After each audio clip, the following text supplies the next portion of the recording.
বদলে যাওয়া রাজনীতির খেলায় নতুন রাজার চাল ঠিক কেমন হবে? বন্যায় যদি মানুষ মরে, সেভেন সিস্টার্স থাকবে না রে।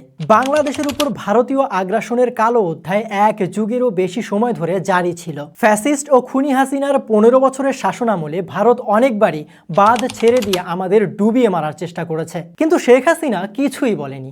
পাছে স্বামীর সাথে সম্পর্ক চলে যাওয়ার ভয়? হাসিনা বাংলাদেশের গণমানুষের স্বপ্নকে নিলামে তুলে ভোট চুরি করে বারবার ক্ষমতার মসনদে বসেছিল ঠিকই, কিন্তু তাকে ব্যবহার করে ভারত তাদের বিভিন্ন গোপন এজেন্ডা বাস্তবায়ন করে নিয়েছে। বাংলাদেশের ছাত্র জনতার গণ অভ্যুত্থানের মাধ্যমে পতন হয় স্বৈরাচারী শেখ হাসিনার, আর তখনই শিলিগুড়ি করিডোরের নরবরে চিকেন নেকের মতো সরু ভূখণ্ডটি ভারতকে কি আবারও এক অনিশ্চিত ভবিষ্যতের মুখোমুখি দাঁড় করিয়ে দিল? Seven sisters without Sheikh Hasina বইটি সেই গল্পই বলে।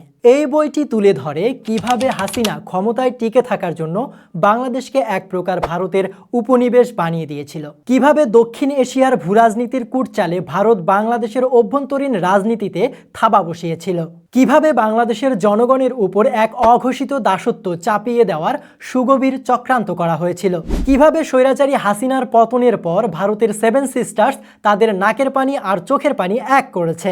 বাংলাদেশের প্রতিটি সুনাগরিকের জন্য এটি শুধু একটি বই নয়, এটি একটি তথ্য।